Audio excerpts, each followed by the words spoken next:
दोस्तों मकर संक्रांति स्पेशल तिल पापड़ी की रेसिपी शेयर करें जिसको बनाना बहुत ही आसान है। नहीं दांत में चिपकेगी और नहीं एक गट्टे की तरह कड़क बनेगी। बहुत ही ज़्यादा क्रिस्पी है और मुंह में घुल जाने वाली ये रेसिपी है। रेसिपी पसंद आता है लाइक ज़रूर कीजिएगा, चैनल को सब्सक्राइब भी कर लीजिएगा। तो सबसे पहले यहाँ पे मैंने कढ़ाई को गरम कर लिया है और गरम कढ़ाई में सीधा तिल को डाल दिया है। और जब भी तिल पकाइएगा तो गैस को मीडियम कर लीजिएगा, इससे हमारा तिल जलेगी नहीं और कलर भी चेंज नहीं हो जाएगी और तिल पक करके तैयार हो जाएगी। तो यहाँ पे मैंने 2 मिनट तिल को कुक किया है मीडियम गैस पर। तो इसको जब तिल भूंजेंगे तो चेक कैसे करनी है, तो जब सबसे पहले आप 1 मिनट मीडियम गैस पे भूंजिएगा और तिल को छू करके देखिएगा। जैसे ही तिल में गर्माहट आ जाएगी ना, तो यहाँ पे 40 से 50 सेकेंड तक फिर से कुक कर लीजिएगा। उसके बाद गैस को ऑफ कर दीजिए। इससे ज़्यादा बिल्कुल नहीं इसको कुक करनी है। तो यहाँ पे मैं चेक करके देखी हूँ तो तिल थोड़ी सी गर्म हो गई है, यानी तिल में गर्माहट आ गई है जितना मैं तिल को छू सकूँ। तो यहाँ पे जब मीडियम गैस पर आप पकाइएगा ना तो जलेगी हाथ नहीं, आप इसको आसानी से छू पाइएगा। तो यहाँ पे मैंने 2 मिनट तिल को गर्म किए हैं और तिल गर्म हो गई है तो मैंने गैस को ऑफ कर दी हूँ। और तिल जब तक ठंडी हो रही है तो यहाँ पे मैंने गुड़ ली हूँ और गुड़ को मैंने कट कर ली हूँ। तो गुड़ आप अपना हिसाब से मीठा ज़्यादा पसंद करते हैं तो डाल सकते हैं, लेकिन मार्केट में बनाते हैं ना तो भर भर के मतलब गुड़ और चीनी इस्तेमाल करते हैं। तो गुड़ को चॉक करने के बाद अब यहाँ पे मैं चेक कर लेती हूँ तिल को। तो गरम तिल अगर पीसेंगे तो मिक्सी जार भी ख़राब हो सकती है, इसमें ऑयल मतलब छोड़ देती है। तो आपको गरम तिल को नहीं पीसनी है, मतलब अच्छे से ठंडी हो जाएगी ना तब आपको तिल को पीसनी है। तो मैंने कटोरा में रख ली हूँ नाप करके। तो 1 कटोरा से थोड़ी सी कम हुई है तो मैं कटोरा से नाप करके बता देती हूँ।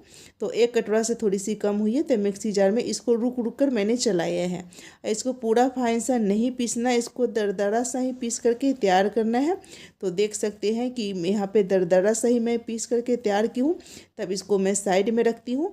अब जिस कटोरा से मैं नाप करके बता देती हूँ तो आप कटोरा कप से सेट करते हैं ना, तो जिस कटोरा से मैंने तिल लिया है उसी कटोरा से यहाँ पे मैं ले रही हूँ गुड़।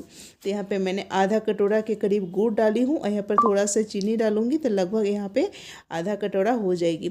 तो आप इस तरीके से भी नाप करके ले सकते हैं अगर वजन करने वाला मशीन नहीं है। तो इसीलिए मैं यहाँ पे मशीन के इस्तेमाल नहीं किया है कि हर घर में अवेलेबल नहीं होती है। तो 1 कटोरी तिल में आप यहाँ पे आधा कटोरी गुड़ या चीनी या मिश्री ले सकते हैं। 1 चम्मच यहाँ पे घी डाल दी हूँ। यहाँ पे बटर पेपर पहले से ही आपको सेट करके रख लेनी है। तो यहाँ पे बटर पेपर हो या प्लास्टिक पेपर जो भी अवेलेबल है वो ले सकते हैं। तो पहले से ही मैं घी लगा देती हूँ, क्योंकि जब हम इसको यहाँ पे तैयार करेंगे ना चाशनी, उसके बाद हमें वक्त नहीं मिलती है। जो भी काम करना होता है ना वो जल्दी जल्दी करना होता है। तो उससे पहले ही बटर पेपर को तैयार कर ले या प्लास्टिक पेपर को तैयार कर सकते हैं। तो अब यहाँ पे घी भी मैंने 1 चम्मच डाला था, मेल्ट हो गई है। तो यहाँ पे मतलब 3 से 4 चम्मच डाल देनी है पानी। और यहाँ पे वजन में बता दूँ तो यहाँ पे 50 ग्राम के करीब मैंने पानी इस्तेमाल किए हैं। यहाँ पे मैंने जो गुड़ और चीनी नाप करके लिया था ना उस यहाँ पे गुड़ चीनी को डाल देंगे। गैस को यहाँ पर धीमा या मीडियम रख के इसको आराम से घुलने दीजिए। इससे हमारा चाशनी नहीं जलेगी और नहीं इसमें करवाहट आएगी। अगर जल्दी जल्दी के चक्कर में रहिएगा कि हाई फ्लेम करके इसको पका लेते हैं तो गुड़ जल भी सकती है। जब भी आप मिठाई वगैरह बनाते हैं तो गैस को धीमी या मीडियम पर भी बना सकते हैं।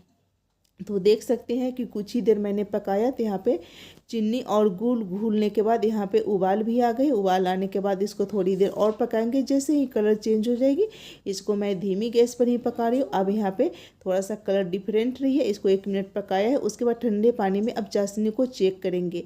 तो यहाँ पर मैं चाशनी को डाल दी हूँ और इसको गोल करेंगे। जैसे ही लड्डू बनेगी तो यहाँ लड्डू बिल्कुल नहीं बन रही है, तो यहाँ पे हमारा चाशनी बिल्कुल तैयार नहीं है। अब खींच भी रहे हैं ना तो यहाँ पे चाशनी बिल्कुल यहाँ पे देख रही है कि कितनी पतली मतलब ये बन रही है। तो थोड़ा सा यहाँ पर और पकाएंगे, मतलब ज़्यादा इसको नहीं पकाना है, 30 से 40 सेकेंड इसको पकाएंगे तैयार हो जाएगी। यहाँ पे मैंने वीडियो बिल्कुल स्किप नहीं किया है। फिर से यहाँ पे थोड़ा सा इसको मिक्स करेंगे। जब यहाँ पे मैं चेक कर रही तब भी चाशनी पकी रही थी। गैस को धीमा रखना है। तो अब फिर से इसको चेक कर लेते हैं। तो फिर से इसी कटोरा में चाशनी को डाल दी है। अब फिर से इसको गोल लड्डू की तरह बनाएंगे। थोड़ी सी ठंडी होने दीजिएगा, लेकिन यहाँ पे मैं जल्दी कर रही हूँ कि यहाँ पे ठंडी होने दूँगी, तब तक यहाँ पे चाशनी जल भी जाएगी। तो यहाँ पे जो भी काम कर रही हूँ मैं जल्दी जल्दी कर रही हूँ। तो अब देख सकते हैं कि इस तरीके से खींच रही हूँ ना तो ये जो चाशनी है ना वो गोल होकर के खिंचा रही है, तो यानी चाशनी बिल्कुल परफेक्ट है। अगर आपको क्रिस्पी कड़क वाली चाहिए जो दांत से टूटती नहीं है, तो आप गट्टे की तरह इसको मतलब थोड़ा सा और चाशनी के पकने दीजिए। आपको इस तरीके से सॉफ्ट चाहिए तो आप इस स्टेज पर गैस को ऑफ कर देनी है। गैस को मैंने ऑफ कर दी हूँ और एक चुटकी यहाँ पे खाने वाला मीठा सोडा ऐड कर दी। इससे देखिए गुड़ का कलर भी चेंज हो गई है और एक गट्टे की तरह मतलब ये दांत में चिपकेगी नहीं। हलवाई लोग भी यहाँ पे खाने वाला मीठा सोडा इस्तेमाल करते हैं, जो मार्केट में मिलती है तिल पापड़ी, वो बिल्कुल दांत में नहीं चिपकती है।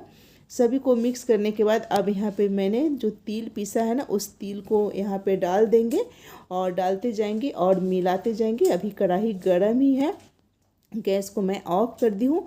तो 2 बार में डालेंगे क्योंकि लम्स वगैरह बिल्कुल नहीं होनी चाहिए, नहीं तो लम्स निकालते निकालते ठंडी हो जाएगी तो फिर आगे के काम नहीं कर पाएंगे। तो आप धीरे धीरे डालते जाए, इसको मिक्स करते जाए। तो 2 भाग में इसको मतलब डाल दी हूँ और इसको जल्दी जल्दी मिक्स कर लेनी है। सभी सामान आपको पहले ही से तैयार करके रखनी है। तो मैं आपको बेलन भी दिखा दी हूँ, बेलन में भी घी लगा करके आपको तैयार कर लेनी है। तो आप अगर सेट करना चाहते हैं ना कोई बर्तन में, तो भी आप बर्फ़ी के शेप में सेट कर भी सकते हैं। तो अब सभी को अच्छे से मिक्स कर ली हूँ। अब गैस चूल्हा पर से उतार करके सीधा बटर पेपर पे डाल दूँगी, मतलब जल्दी जल्दी से इसको डाल देनी है। और हलवाई लोग भी बनाते हैं ना तो इसी तरीके से जल्दी जल्दी मतलब डालते हैं, और कोई भी डंडा से और इसको इस तरीके से आपको मतलब इसको कुटाई करनी है। तो यहाँ पे देख रहे कि बटर पेपर पे मतलब उतना अच्छा से नहीं बन रहा है, तो मैं यहाँ पे मतलब देखिए चिपक भी रही है यहाँ पे बटर पेपर।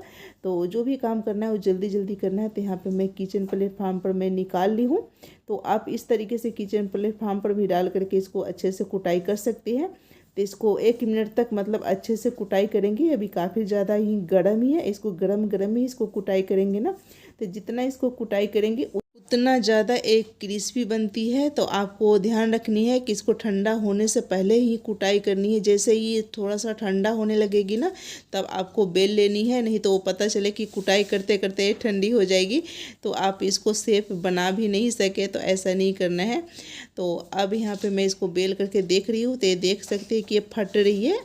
तो थोड़ा सा इसको और थोड़ा देर इसको कुछ सेकंडों के लिए इसको कुटाई करूँगी, और जैसे ही थोड़ी सी ठंडी होगी ना इसको बेल करके तैयार करेंगे।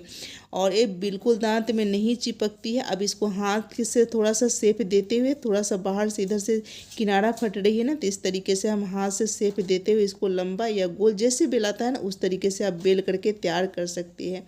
तो अब चलिए मैं इसी तरीके से फटाफट बेल करके तैयार कर लेती हूँ। और आज मैं तिल पापड़ी पहले दिन में बनाई थी ना, जो अब मैं आगे दिखाई हूँ, तो हम रिश्तेदारों के यहाँ मैंने दे दिया और आज मैं खुद के लिए बना रही हूँ। तो यहाँ पे पिस्ता बादाम जो भी ऊपर से डालना चाहते हैं वो पहले से ही कट करके रखिएगा। लेकिन यहाँ पे मैं जल्दी जल्दी में मैं पिस्ता बादाम मतलब इसको कट करके डालना भूल गई थी, तो यहाँ पे मैंने तैयार करके नहीं रखी हूँ। तो यहाँ पे कुछ भी नहीं डाली हूँ और यहाँ पे थोड़ी सी ठंडी भी हो गई है। तो जो भी डालना है इसी के बीच में फटाफट आपको डाल देनी है और बेलन से बेल लेनी है। तो यहाँ पे मैं तैयार करके नहीं रखी हूँ, तो यहाँ पे मैं नहीं डाली हूँ, यहाँ पे सिंपल बना रही हूँ। और कोई भी फेस्टिवल होती है तो घर में समय कम होती है, तो आप अपने हिसाब से मतलब देख लीजिएगा, लेकिन सेम प्रोसेस इसी तरीके से रखना है। अब किनारा इस तरीके से कट कर देंगे और जो भी पीसीस कट करनी है वो जल्दी जल्दी कट करनी है। जब सेट हो जाएगी तो आप मतलब इसको कट नहीं कर पाएंगे। अब 2 तरीके से मैं दोनों तरह से किनारा कट कर दी हूँ और 2 साइड से मैं इसको कट नहीं कर पाई हूँ। अब चलिए बीच से इसको कट कर लेती हूँ, नहीं तो सेट हो जाएगी ना तो फिर यहाँ पे कट नहीं कर पाएंगे। तो आप पिज़्ज़ा कटर भी ले सकते हैं, लेकिन यहाँ पे मैं पिज़्ज़ा कटर नहीं ली हूँ, मतलब यहाँ पे सामने पहले से तैयार करके नहीं रखी हूँ। सामने में चाकू था, अब चाकू से भी इस तरीके से हम इसको पीसीस करते हैं। छोटा बड़ा जिस शेप में आपको पीसीस चाहिए उस शेप में इसको कट कर लेनी है। तो आप देख सकते हैं कि मैं इसी तरीके से अब छोटे छोटे पीसीस कट कर ली हूँ और देखिए मैं इस तरीके से पतला बनाई हूँ। तो यहाँ पे मैंने बताया ना कि आप ड्राई फ्रूट डालना भूल गई हूँ, तो इस स्टेज पर आपको ड्राई फ्रूट पहले ही तैयार करके डाल लेनी है। और देखिए ये जल्दी से सेट हो गई है। तो अब यहाँ पे थोड़ा सा चाकू से मतलब इसको उखाड़ते जाएंगे और इसे जल्दी से मतलब जहाँ पर भी थोड़ा बहुत मतलब एक कटा नहीं हो अच्छे से निकल जाएगी। तो देख सकते हैं फ्रेंड कि हमारा ये तिल पापड़ी बन करके तैयार है। अगर रोल बनाना चाहते हैं ना तो आपको जल्दी से इस तरीके से आपको रोल बना करके तैयार कर लेनी है। तो कौन सा हमारा शेप अच्छा लगा और जो भी शेप अच्छा लगा वो उसको ज़रूर से ट्राई कीजिएगा। और रेसिपी पसंद आता है तो प्लीज़ वीडियो को लाइक ज़रूर कीजिएगा। एक लाइक से बहुत ज़्यादा खुशी मिलती है। अपने फ्रेंड के साथ शेयर कीजिएगा। बहुत ही कम समय में बन करके तैयार हो जाती है। और देख सकते हैं कि अभी गर्म ही है और कितने ज़्यादा एक क्रिस्पी है। अब चलते हैं हम मुरमुरा के लाई बनाने। तो लाई भी बनाने के लिए सेम प्रोसेस उसी तरीके से रखनी है, तो इसीलिए मैंने नहीं बताया। और मुरमुरा के लाई की रेसिपी चाहिए तो मुझे कमेंट करके ज़रूर बताना। और यहाँ पे लाई भी है और हमारा तिल पापड़ी बन करके तैयार है। रेसिपी पसंद आता है वीडियो को लाइक करना है, चैनल को सब्सक्राइब करना। आप भी मकर संक्रांति मनाइए और मकर संक्रांति के ढेर सारी शुभकामनाएँ। फिर मिलती हूँ इसी तरीके के नई नई रेसिपी।